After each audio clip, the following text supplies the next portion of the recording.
Assalamualaikum warahmatullahi wabarakatuh. Alhamdulillahi rabbil alamin. Hamdan yuwafi ni'amahu wa yukafi'u mazidah. Ya Rabbana lakal hamdu kama yanbaghi li jalali wajhikal karim wa 'azimi sultan. Allahumma salli wa sallim ala sayyidina Muhammad wa ala ali sayyidina Muhammad, amma ba'd.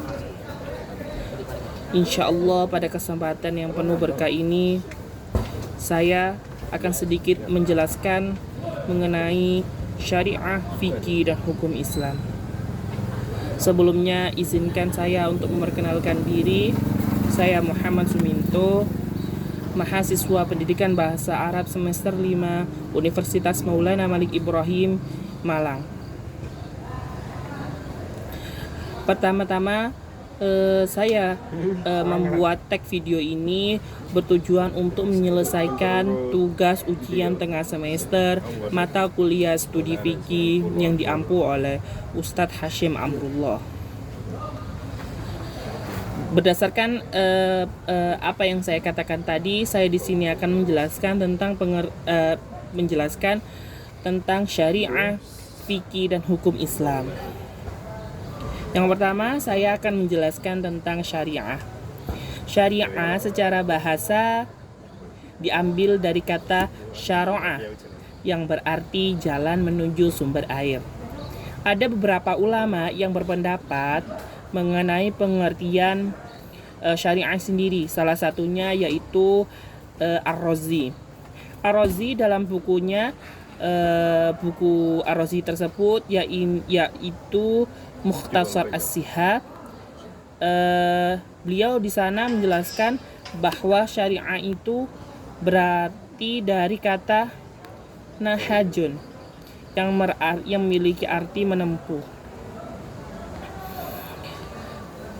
Definisi syariah sendiri menurut bahasa dan istilah atau terminologi memang tidaklah mirip, tetapi jika kita amati secara mendalam, keduanya memiliki korelasi makna yang sama. Yang kedua, saya akan menjelaskan tentang fikih.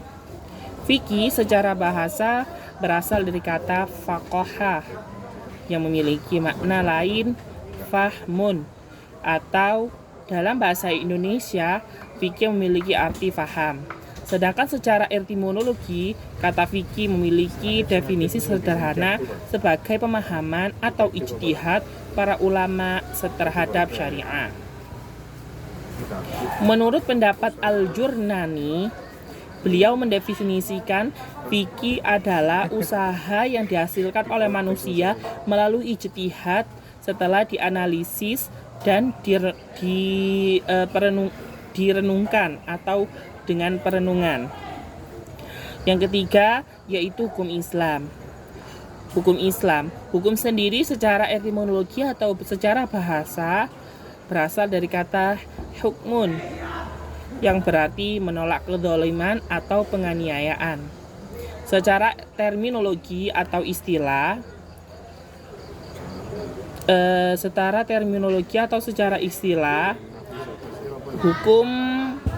hukum sendiri didefinisikan sebagai perintah Allah baik berupa perbuatan orang-orang mukallaf, berupa tuntutan atau perintah atau larangan, serta pilihan. Dari definisi di atas atau dari definisi yang barusan saya jelaskan, kita dapat disimpulkan bahwasannya hukum itu terbagi menjadi dua. Yang pertama yaitu hukum taklifi dan yang kedua yaitu hukum wad'i. Hukum taklifi yang mengandung perintah yaitu wajib dan sunnah, dan larangan yaitu haram dan makruh. Sedangkan pilihan yaitu mubah atau boleh dikerjakan dan boleh ditinggalkan. Hukum yang kedua yaitu hukum wad'i. Hukum wad'i yaitu hukum yang dijadikan sebab, seperti tergelincirnya matahari menjadi sebab wajibnya sholat duhur. Yang kedua yaitu syarat, seperti berwudu menjadi syarat sahnya sholat. Dan yang ketiga mani atau penghalang, seperti haid dan nifas menjadi penghalang wajibnya sholat fardu. Saya akan sedikit menjelaskan mengenai sejarah fikih. Dalam bidang fikih seperti yang bidang-bidang lainnya, masa tabi'in atau masa peralihan dari masa sahabat Nabi dan masa tampilnya imam-imam mazhab, di satu pihak masa itu bisa disebut sebagai masa kelanjutan, di mana masa kelanjutan tersebut dari Nabi Muhammad dilanjutkan oleh sahabat, dilanjutkan oleh tabi'in, dan muncullah imam-imam mazhab, di mana imam-imam mazhab tersebut yang terkenal atau yang masyhur itu ada 4. Yang pertama Imam Hanafi, Imam Hambali, Imam Maliki, dan Imam Syafi'i. Selanjutnya saya juga akan menjelaskan mengenai hubungan fikih, syariah, serta perbedaan-perbedaan dari syariah dan fikih. Hubungan antara syariah dan fikih itu sangatlah erat, tidak dapat dipisahkan.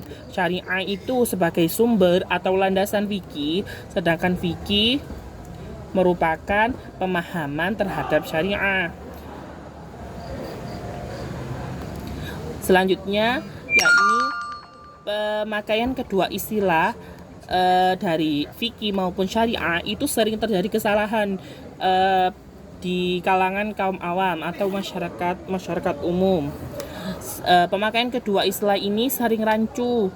Ya, artinya ketika seseorang menggunakan istilah syariah, terkadang maksudnya orang mengatakan syariah tersebut itu adalah fikih. Dan sebaliknya, ketika seseorang menggunakan kata istilah fikih, terkadang maksudnya syariah.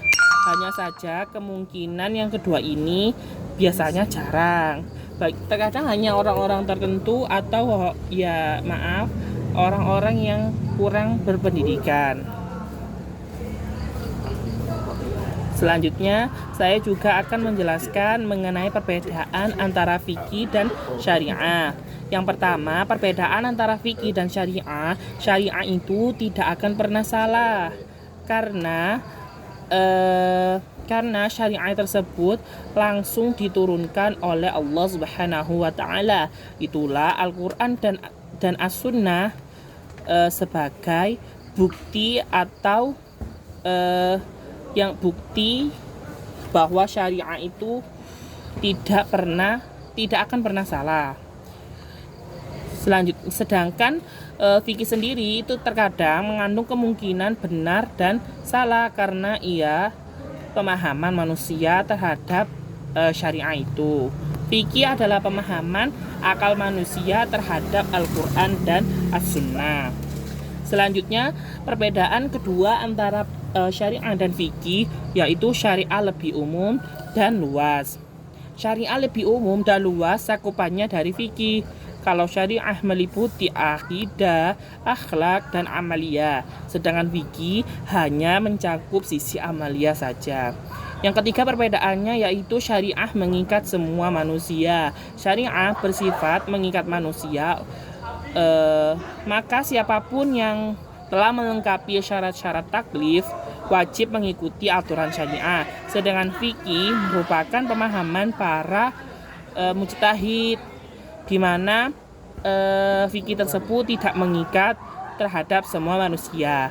Perbedaan yang keempat yaitu syariah bersifat tetap dan tak berubah, sedangkan fikih sendiri berubah sesuai dengan perubahan zaman, tempat, kondisi, dan lain-lain sebagainya.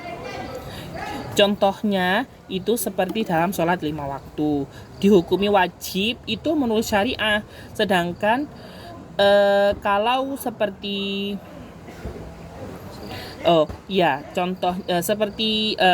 contoh syariah lainnya seperti jumlah rakaat masing-masing sholat tersebut juga termasuk syariah.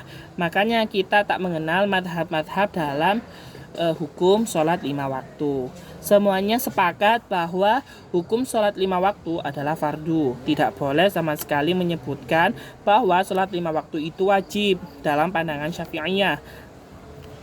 Misalnya seperti tadi itu.